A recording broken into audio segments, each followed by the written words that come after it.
Josh Richardson, why is this not the unwind of the everything bubble? Great question, because that's all I see everywhere. The everything bubble's going to unwind. Everyone's going to get their comeuppance. This is a narrative driven by people who missed out on what's been happening. It's the narrative of the fear of change, whether it's technology, cryptocurrencies, a whole bunch of things. So therefore, everything looks like an everything bubble to them because they want the glory days of the P's of 8 and value stocks to come back and gold to be rising. That's not going to happen. And it's not going to happen because of one single thing, the central bank balance sheet. So the central bank balance sheet changes the value of the denominator. So all assets go up. It's not a bubble in assets. It's a bubble in central banks. So what you're creating is the illusion that assets are going up. But when you look at gold versus real estate versus copper versus all of these assets, they're all rough, and equities, they're all roughly in line with each other. They always trade in big bands, but nothing looks out of whack. Everything looks out of whack versus the dollar. Why? Because the dollar's being devalued. That's the issue you've got here. And that's what people need to get their heads around. So the everything bubble is not the everything bubble. Everyone's looking at it with the wrong eyes. It's actually the assets are going up because the denominator's gone down. Once you divide everything by the central bank balance sheet, and I know people can't get their heads around this, they think it's mumbo jumbo, hocus pocus. It's not. It actually works out by pretty much every measure. I've written pages and pages and pages on this. Is what's really interesting is when you do divide everything by the central bank balance sheet, what outperforms the debasing of fiat currencies? Only two things in the world.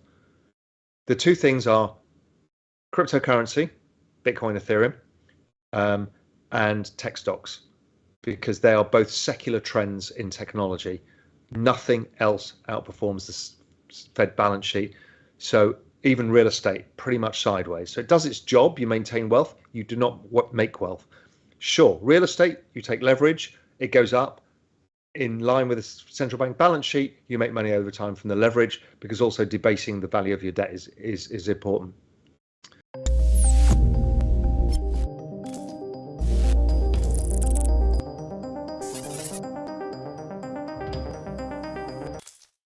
Bitcoin, the world's largest cryptocurrency by market value, remains at the $19,000 level after hitting a low of $18,860 on Tuesday.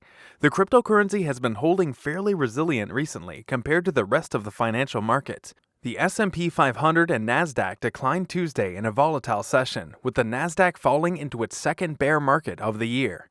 Hello and welcome to Money Talks. In today's video, former Goldman Sachs executive Raoul says that the macro backdrop is starting to look attractive for risk assets like Bitcoin and crypto. In a new AMA session on Real Vision, Paul says that investor sentiment is currently at extreme fear, and that could be a catalyst for risk assets to pull off an unexpected surge. Paul highlights that once central banks turn the taps back on, that's when assets like Bitcoin and crypto can rally. My macroeconomic view for the next 1 to 5 years is I'm going to start 1 year ahead. We are recovering. We are coming out of recession. Asset prices are fine. The world is worried. Do we get inflation back or not? 5 years' time, technology continues its relentless rise. Cryptocurrencies continue its relentless rise. The baby boomers are retiring and starting to die. Growth has ratcheted down. GDP growth is a very simple equation. GDP is population growth plus productivity growth. Population growth is shrinking. Immigration is politically unacceptable in an age of not enough jobs because of robots and AI. Productivity is the robots and AI. That's going to be the new demographics, replacing the lost workers. It won't replace them at scale, but eventually we get to the tipping point where it's much cheaper to employ a robot. Look at Amazon. They've employed something like 750,000 new people over the last 4 years, and they've employed 500,000 robots in the last 5 years. The robots work 3 times as many hours because they don't take a break, they don't take holidays, and they're more productive. That is relentless, and that is not going to stop. So inflation lower, growth, I think, actually, we might change the trend rate of growth at some point in the next 10 years when we're running negative real rates to erode the debt, which is good for asset prices. but also I think the rise of technology can potentially change the trend rate of growth over time. But we've got to get through this inflection point as the population shrinks, and eventually over time, GDP per capita is going to rise. But that's a longer term view. So I'm actually very positive over the next 1 to 5 years. Somewhere within that, we'll have another recession. I think recessions are going to come shorter than they did in the 2000s. So every 3 years or so, as we're still dealing with the kind of rebound effects of the whole COVID pandemic era. Bitcoin traders will soon get the one thing they love most, market volatility. That's the signal from a technical indicator called Bollinger Bandwidth, which is used to gauge periods of high and low volatility and shifts in volatility trends. Is it inflationary or deflationary? My view is strongly, and I can prove it with a ton of charts, that is massively deflationary. Very simply, when my father retired, you are fixed pool of capital, unknown length of time to live. Rational human, I will throttle the amount of capital so I don't die destitute at 85. Fact. Pool of capital, never as much as the income you used to earn beforehand, spending goes down. Fear of living long, spending goes down, so it's massively contractionary.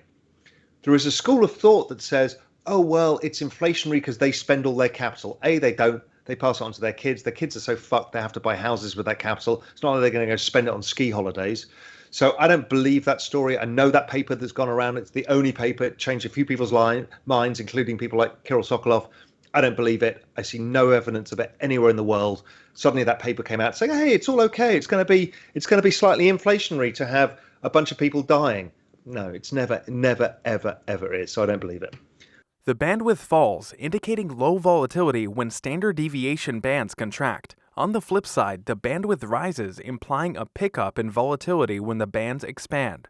Volatility is said to be mean reverting, which means periods of high volatility are often followed by dour price action, while a low volatility environment usually ends with increased price turbulence.